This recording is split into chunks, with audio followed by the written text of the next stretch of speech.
हरिओम. अभयं सत्त्वसंशुद्धी ज्ञानयोग व्यवस्थिती दानम दमश्च यज्ञश्च स्वाध्याय तप आर्जव. भगवद्गीता 16वा अध्याय दैवी गुण आपण बघतोय. तर मुळात सगळ्यात पहिला प्रश्न असा आहे की 16वा अध्याय चालू आहे म्हणजे 11व्या अध्यायामध्ये विश्वरूप दर्शन झालं, त्याच्यानंतर 12व्या अध्यायामध्ये सगळी भक्तांची लक्षणं सांगितली, त्याच्यानंतर 13, 14, 15 यामध्ये ऑलमोस्ट सगळं ज्ञान सांगून झालंय. 15वा अध्याय जो आहे तो तर म्हणजे असा क्लायमॅक्स आहे की आपण अ, कुठे जायचंय किंवा फायनल डेस्टिनेशन आपलं काय आहे, तर उत्तम पुरुष. आता हे सगळं सांगितल्यानंतर खरं तर हा विचार प्रवाह तिथेच संपतोय. मग परत 16वा अध्याय सांगायची काय गरज आहे? तर स्वामी असं म्हणाले होते, की जे ज्ञान आम्हाला बुद्धीने पटलेलं आहे, आम्हाला ते कळलं पण आहे, पटलेलं पण आहे.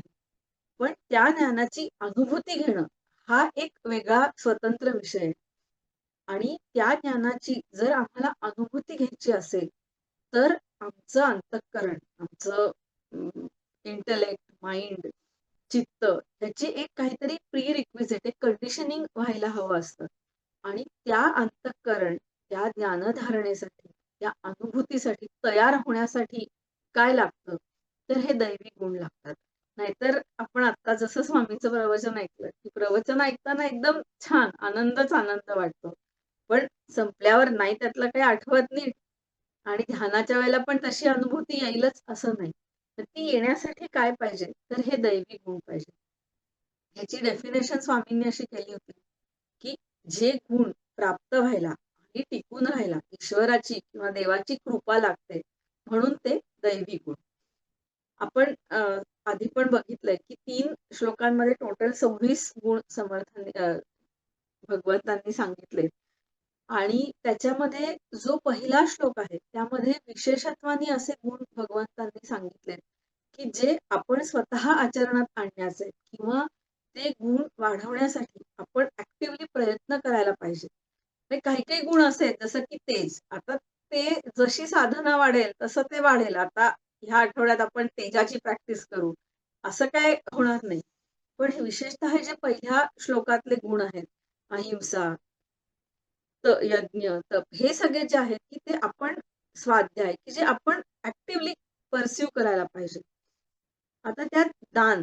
तर दान म्हणजे काय किंवा कसं द्यायचं? दानाचं काय महत्व आहे?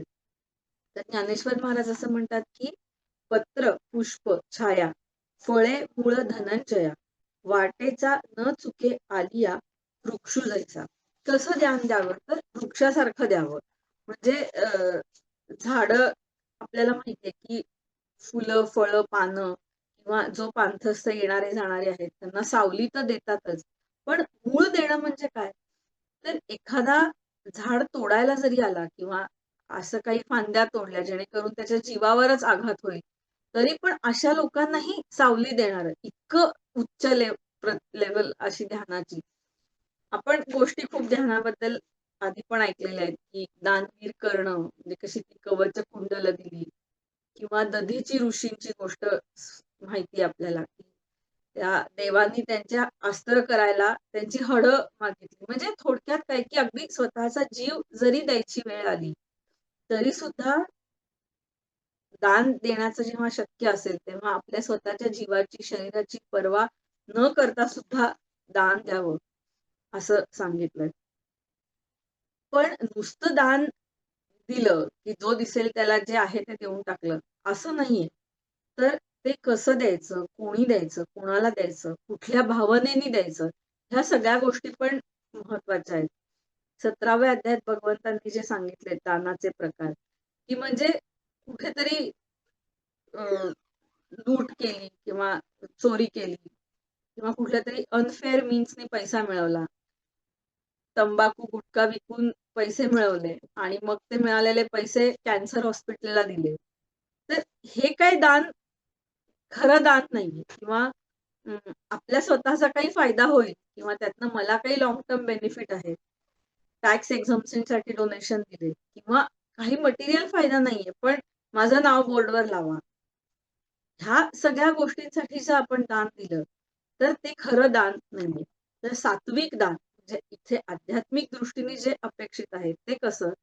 तर दातव्यम इति यद्दानं दीयते नुपकारिणे. हे सगळ्यात महत्वाचं आहे. दातव्यम इति यद्दानं. दान देणं हे माझं कर्तव्य आहे. इट इज माय ड्युटी ह्या भावनेनी दान म्हणजे मी कोणीतरी मोठा किंवा मोठी आहे आणि समोरच्यावर उपकार करायला मी दान देते असं नसून दान देणं हे माझं कर्तव्य आहे. ह्या भावनेनी दान द्यायला पाहिजे. स्वामी माधवनाथांची एक गोष्ट आपले स्वामी सांगायचे, की एकदा दासबोधाची प्रवचनं झाल्यानंतर जेव्हा स्वामी निघाले होते, तर काही कार्यकर्ते असं त्यांच्याबरोबर कॅज्युअली बोलत होते. तर बोलता-बोलता स्वामी असं म्हणाले, माधवनाथ स्वामी, की "अरे, आपल्या संस्थेकडे जे काही थोडे जास्तीचे शिल्लक पैसे आहेत, त्याचा ताबडतोब योग्य प्रकारे कुठेतरी विनियोग करून टाका." आणि तेव्हा त्यांनी असं सांगितलं, की जास्ती पैसे असणं हे आपल्या संस्थेसाठी चांगलं नाहीये. आता असं का? तर पैसे पाहिजेतच ना. कुठलंही काम कितीही विधायक असलं तरी चालायला पैसा पाहिजेच. तर ते स्वामी तेव्हा असं म्हणते, की आनंद ऋषी महाराज म्हणून जे होते, ते असं म्हणायचे, की नखं जशी आपण वाढली गरजेपेक्षा जास्त, की आपण कापून टाकतो. ती कापली नाही, तर ती स्वतःला आणि इतरांना इजा करतात. तसं पैशाचं किंवा संपत्तीचं आहे, की जरुरीपेक्षा जास्त धन जर आपल्याकडे असेल, तर ते हानिकारक आहे आणि विशेषतः आपल्या आध्यात्मिक धारणेला. आणि म्हणून हे जे काही जास्तीचं आहे, ते दान देणं, हे आपल्या स्वतःच्या आध्यात्मिक उन्नतीसाठी आवश्यक आहे. हे समजून घेऊन आम्ही दान द्यायला पाहिजे. ह्यात स्वामींनी असंही सांगितलं होतं, की जेव्हा आपण दान देतो, तर नुसतं माझ्याकडे आहे आणि मी देतोय, असं नाहीये. तर ज्ञानेश्वर महाराज असं सांगतात, की कसं द्यायचं दान? तर खिदमतगारांनी म्हणजे जो सेवक आहे, त्यांनी राजाला विडा द्यावा, तसं दान द्यावं. म्हणजे आता सेवक राजाचा आहे. विडा अ, बनवण्याचं जे काही साहित्य आहे, ते पण राजाचंच आहे. आणि तो विडा देऊन राजा खुश होईल किंवा त्याला प्रसन्नता मिळेल. अशा भावनेनी, अशा इंटेन्शननी तो देतो आहे. राजाला खुश करण्यासाठी दान देतोय, विडा देतोय. तशा भावनेनी आपण दान द्यावं. ह्यात सगळ्यात पहिली एक आपल्या मनाची ठेवण तयार होते, की जे काही आहे ते माझं नाहीये, ते ईश्वराचं आहे. माझ्याकडे आम्हाला ज्या काही चांगल्या गोष्टी मिळालेल्या आहेत, त्या सगळ्या ईश्वराच्या कृपेने प्राप्त झालेल्या आहेत. त्यामुळे ही सगळ्यात पहिली जेव्हा माणूस जर खरंच योग्य प्रकारे दान देईल, तर ही सगळ्यात पहिली गोष्ट मनात ही एक बैठक मनाची तयार होते. दुसरी गोष्ट म्हणजे अ, आता दान आपण काय द्यायचं? तर एक स्वामी असं म्हणायचं होतं, केंद्रात एकदा स्वामींनी सांगितलं होतं, की हे दधीची ऋषी वगैरे ज्यांनी आपली हाडं दिली किंवा आपल्याला काही घाबरायचं कारण नाही. कारण अशी हाडं-बिडं कोणी आपल्याकडे मागायला येतच नाही. किंवा अ, गोंदवलेकर महाराज एक गोष्ट सांगायचे, की एक रामदासी असतो आणि त्याच्याकडे अगदी एकच भाकरी असते आणि मग जेव्हा हे लोकं जातात, तर तो एक भाकरी ती असते ती देऊन टाकतो आणि मग स्वतः उपाशी राहील. आणि मग तेव्हा महाराज असं म्हणाले, की ही म्हणजे इतकी दानशूरता ज्याच्याकडे आहे, तो खरा पंत आहे. म्हणजे तो खरी मनाची श्रीमंती आहे. आणि जो पंत आहे तो संत आहे, असं महाराज. पण प्रॅक्टिकली बघितलं तर ह्या सगळ्या गोष्टी आपल्याला काही ॲप्लिकेबल नाहीये. अशी आपल्यावर काही परिस्थिती फॉर्च्युनेटली येत नाही, की असं काहीतरी द्यायला लागेल. पण मग आम्ही काय द्यायचं? तर आम्ही दान देताना ज्ञानेश्वर महाराज असं म्हणतात, की "आता देह, वाचा, चित्ते यथा संपन्न वित्ते." म्हणजे देह, वाचा हे सगळ्यात पहिलं सांगितलंय, की देह म्हणजे काय देणं? तर मला शक्तीनी म्हणजे देहाने जी काही मदत करणं शक्य आहे ती. वाचा म्हणजे वाचेनी. वित्त देणं तर सोपं आहे. आपण सगळे थोड्याफार प्रमाणात देतच असतो. पण सगळ्यात महत्वाचं काय? तर माझं चित्त, चित्त दान द्यायला पाहिजे. आता आपण आपलं चित्त कोणाला दान देणार? तर अर्थातच ईश्वराला दान द्यायचं आहे. तुकाराम महाराजांचं आपण आता स्वामींचं प्रवचन ऐकलं, तर तेव्हा स्वामींनी असं सांगितलं होतं तुकाराम महाराजांबद्दल बोलताना, की त्यांच्या त्या अभंगांच्या वह्या पाण्यात बुडवल्या आणि मग त्या पाण्यातनं वर आल्या. हा किती चमत्कार असं सगळे म्हणून सांगतात. तेव्हा स्वामी असं म्हणाले, की त्या वह्या अभंग बुडवले आणि परत वर आले. ह्याच्यापेक्षा पण त्यांनी जेव्हा दुष्काळ पडला होता आणि ते कर्ज त्यांच्याकडनं लोकांनी घेतलं होतं आणि ते कर्जाच्या ज्या नोंदी असतात रोखे किंवा नोंदी, त्या असलेल्या वह्या त्यांनी बुडवून टाकल्या. का तर म्हणजे नुसतं कर्ज माफ केलं असं नाही, पण त्याचा मी कुठे मोठेपणा, की मी आहे माफ केलंय, असंही नाही. ते सगळं रेकॉर्डच नष्ट करून टाकलं. हा जो मनाचा मोठेपणा आहे, हे इथे दान असं अपेक्षित आहे, की नुसतं दान म्हणजे द्रव्य दान असं नाही, तर चित्तानी, चित्त पण दान देणं, माझा मोठेपणा पण दान देणं, हे अपेक्षित आहे इथे भगवंतांना. का करायचं? तर पहिलं तर एक आपण बघितलं, की द्यायची सवय लागते, ही सगळ्यात महत्वाची गोष्ट किंवा जे काही आहे ते ईश्वराचं आहे, असा एक माइंडसेट तयार होतो. आणि त्याही पेक्षा महत्वाचं म्हणजे एक गोष्ट आहे रवींद्रनाथ टागोरांची. अ, ते असं म्हणतात, की म्हणजे मी एक भिकारी असा आहे आणि तो भिकारी असं सांगतो, की मी रोज जात असतो आणि भिक्षा मागून उदरनिर्वाह करतो आणि एकदा भिक्षा मागता-मागता समोर तुझा रथ आला. म्हणजे ईश्वराला उद्देशून म्हणलंय, की अतिशय ऐश्वर्य संपन्न, असा तेजस्वी, असा खूप रथ बघितला आणि मग त्यांना असं वाटलं, की आता ही कोणतरी मोठी व्यक्ती आहे, राजा असेल आणि आज चांगली भिक्षा मिळेल. असं म्हणून मी अगदी आनंदाने पुढे गेलो. मग रथातनं तू उतरलास. तुझं ते अतिशय तेजस्वी असं रूप, सुंदर रूप, भरपूर अलंकार, हे बघून तर अजूनच आशा निर्माण झाली, की आता आज तर एकदम चैन कदाचित एखाद्या महिन्याला पुरेल एवढंही अन्न आपल्याला मिळेल.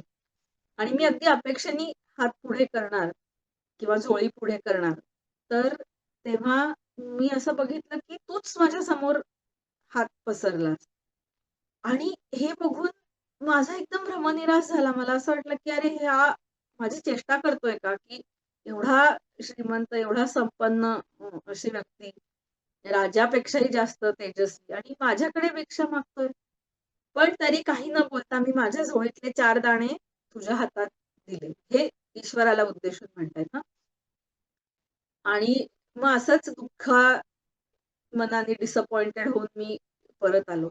आणि संध्याकाळी जेव्हा मी माझी झोळी उलटी केली, तेव्हा माझ्या असं लक्षात आलं, की माझ्या झोळीमध्ये जे काही होतं, त्याच्यामध्ये जे काही 4-5 दाणे मी तुला सकाळी दान केले होते, तेवढे 4-5 दाणेच फक्त सोन्याचे झालेले होते. आता हे दानाचं महत्व आहे, की आम्ही जे ईश्वराला दान देऊ, त्याचं सोनं होईल, असं ही कथा सांगते. आणि म्हणून ईश्वराला काय दान देणार आहे? तर ज्ञानेश्वर महाराज म्हणतात तसं, की तुमचं सगळ्यात महत्वाचं काय द्या? तर तुमचं चित्त, हे तुम्ही दान द्या. एकदम चित्त दान देता येत नाही. मी, अहंकार, माझा पर्सनॅलिटी सेल्फ हा दान करायचा आहे. तो एकदम करता येत नाही. म्हणून सुरुवात ऐहिक गोष्टींपासून करा. धन द्या, अजून काय शक्य असेल ते द्या. पण अल्टिमेटली ही सवय पाहिजे, की माझं जे काही आहे, माझं शरीर, माझा मी जो आहे, तो पण शेवटी ईश्वरा तुझाच आहे आणि त्यामुळे जे काही आहे, ते आपण म्हणतो ना, "तेरा तुझको अर्पण" आरती आहे. तसं जे आहे ते तुलाच दान द्यायचंय. हा जेव्हा आमचा माइंडसेट बरोबर तयार होईल, तेव्हा मग ती जी आधीची ज्ञानयोग व्यवस्थिती अशी असा जो गुण सांगितलाय, ती अवस्था स्थिर राहील. कारण नाहीतर काय होतं, की आम्ही जेव्हा ध्यानाला बसतो, तेव्हा सुरुवातीला विचार, वृत्ती शांत होतात. त्याच्यानंतर मन शांत करणं हे सुद्धा शक्य आहे. कारण बुद्धीचा कंट्रोल असतो. ज्या मनही शांत होतं. पण आता सगळं सोडून द्यायचंय. माझा पर्सनॅलिटी सेल्फ जो माझ्या इसेन्शियल सेल्फचा स्वचा वेध घेतोय, तो स्वचा वेध घेण्याची वृत्ती, तो अनुभव घेण्याची वृत्ती, हे पण सगळं सोडून द्यायचंय. हे फार अवघड आहे. इथे हे सुटतच नाही. कारण जेव्हा आम्ही शांत अवस्थेत असतो, तेव्हा तो शांतीचा अनुभव पण आम्हाला आवडत असतो आणि तो एक आपण मी पर्सनॅलिटी सेल्फच्या माध्यमातनं आम्ही तो अनुभव घेत असतो. तो आपल्याला कळत असतं, की हे आपल्याला बरोबर जमतंय आणि हे आवडतंय. पण जर फायनल डेस्टिनेशनला जायचं असेल, तर ही अनुभूती घेण्याची सुद्धा जे एक वेगळेपण आहे, जे एक माझं मीपण आहे, ते सगळं ईश्वरासाठी सोडून द्यायला पाहिजे. आणि हे करण्यासाठी दान हा अतिशय महत्वाचा गुण आहे. आपण हे सगळे गुण स्वामींच्या प्रवचनातनंच शिकतोय आणि त्याच्याप्रमाणे जेवढं शक्य आहे तेवढं आचरणात आणण्याचा प्रयत्न पण करू. एवढं बोलून हे जे काही माझं स्वाध्याय आहे, स्वामींच्याच चरणी अर्पण करते. हरी